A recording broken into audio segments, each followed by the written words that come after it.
Good morning everyone. How are you? Welcome back to the online class. Students, in last class I explained the page number 77 and 78 from the chapter 10 Hututu from your EVS book. I hope you understood. Students, today I explain the page number 79 of this chapter. Let's just start. Chapter start करने से पहले students हम revise कर लेते हैं हमने last class में इस चैप्टर में क्या पढ़ा था। तो हमने पढ़ा था हुतुतु, जो ये एक गेम है। हुतुतु एक गेम है। इसमें क्या होता है, इसमें गेम में What are these girls doing? ये गर्ल्स क्या कर रही हैं? They are shouting out out out। इसका मतलब क्या है कि ये एक कोई गेम खेल रही हैं। What do you call this game? तुम इस गेम को क्या बोल सकते हो? तो इस गेम को देखो, छेतु गुड्डू, हुतुतु, छू किटकिट, हा डूडू और कबड्डी, इतने सारे नामों से जाना जाता है। और भी बहुत से नाम है इसके, अलग अलग जगहों पर इस गेम को अलग अलग नाम से जाना जाता है।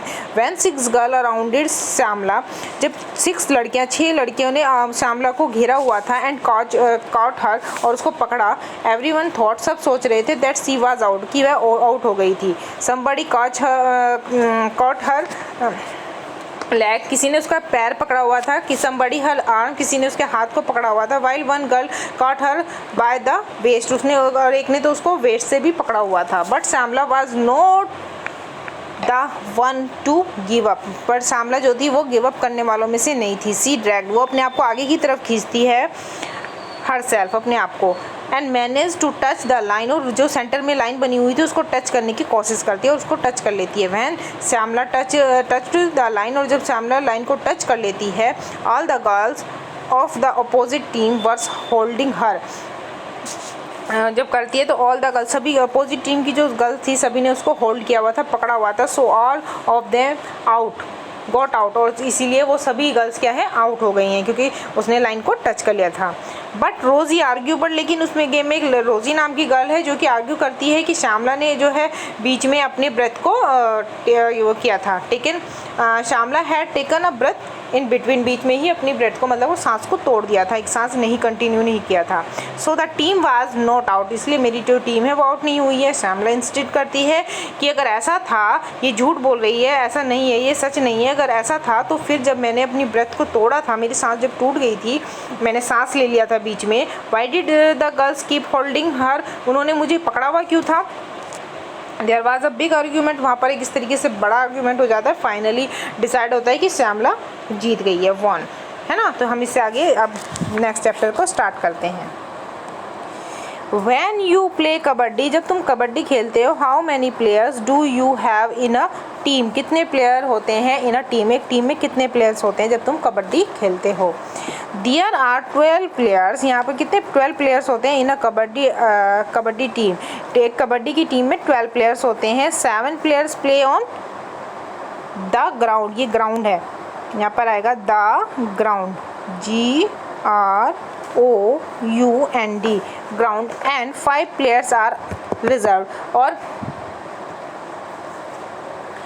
जो 5 प्लेयर्स हैं वो रिजर्व रखे रह जाए, मतलब कि 7 प्लेयर्स तो खेलते हैं कहाँ, ग्राउंड पर, और अगर कुछ मिस हैपनिंग हो जाए, किसी को चोट लग जाए, तो इस तरीके से 5 प्लेयर्स को रिजर्व करके रखा जाता है कि किसी को चोट लग जाए या किसी के साथ कोई घटना घट जाए तो जो 5 प्लेयर्स रिजर्व किए हैं उनमें से कोई प्लेयर जाकर उसकी जगह पर खेल सके। Okay students, now next question, how many players got out when Shyamala touched the line, कितने प्लेयर्स जो है आउट हो गए थे जब श्यामला ने लाइन को टच किया। तो देखिए सी, यहाँ पर है सी, सॉरी यहाँ पर सी नहीं है, ये 6 है, 1 सेकेंड, यहाँ पर आएगा 6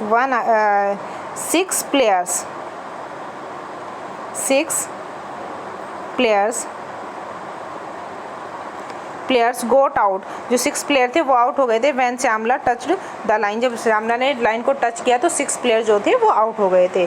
आई थिंक 7 प्लेयर होते हैं तो एक प्लेयर पहले आउट हो गया होगा, तो फिलहाल उस टाइम पर 6 प्लेयर थे जो कि श्यामला की लाइन को टच करते ही आउट हो गए थे। Okay students, now next question, do you have ways the resolve dispute in games, do you have ways resolve dispute in game.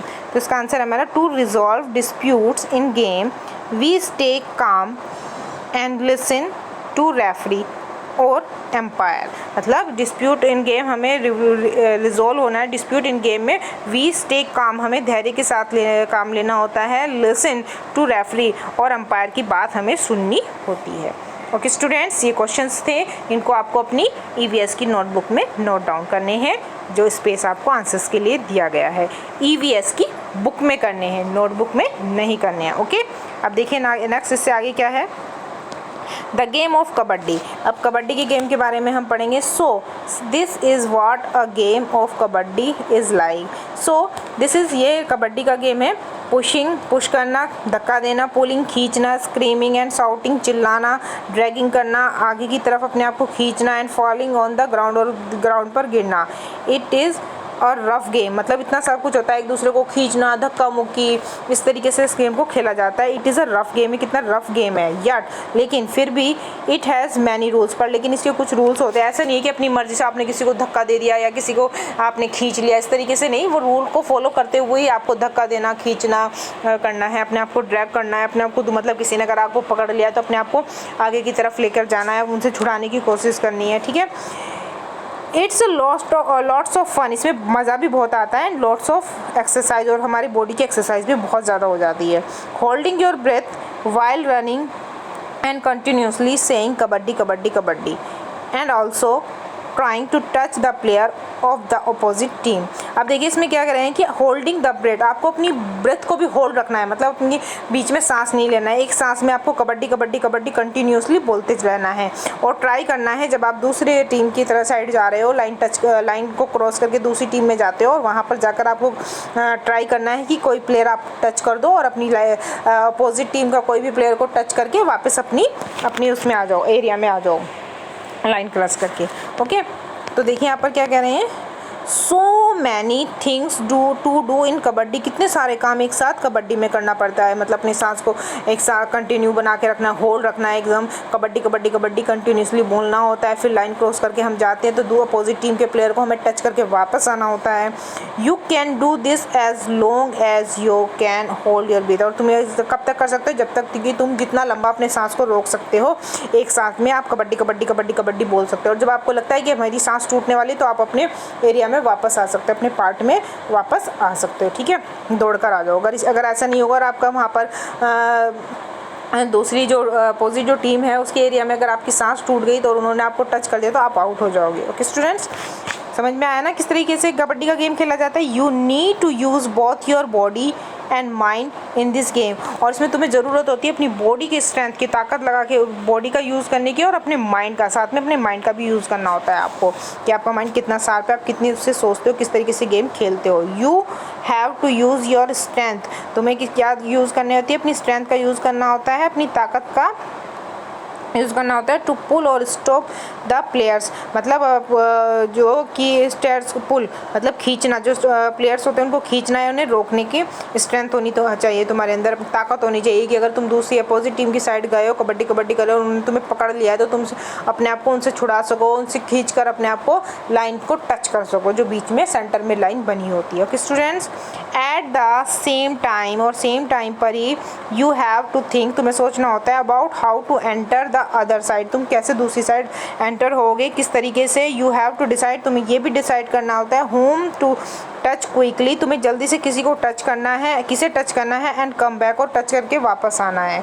If you get caught, अगर तुम पकड़े जाते हो, then how do you reach the line in the centre, और जब अगर तुम दूसरी साइड की टीम के उसमें एरिया में गए और वहाँ पर तुम्हें उन्होंने पकड़ लिया है, तो तुम्हें ये डिसाइड करना होता है कि तुम्हें कैसे उनसे छूटना है, या कैसे जो सेंटर में लाइन बनी है वहाँ तक उस लाइन को जाकर टच करना है। I hope students you understood this one. Students, today we stop this chapter here. We will continue this chapter in next class. Okay, bye bye students.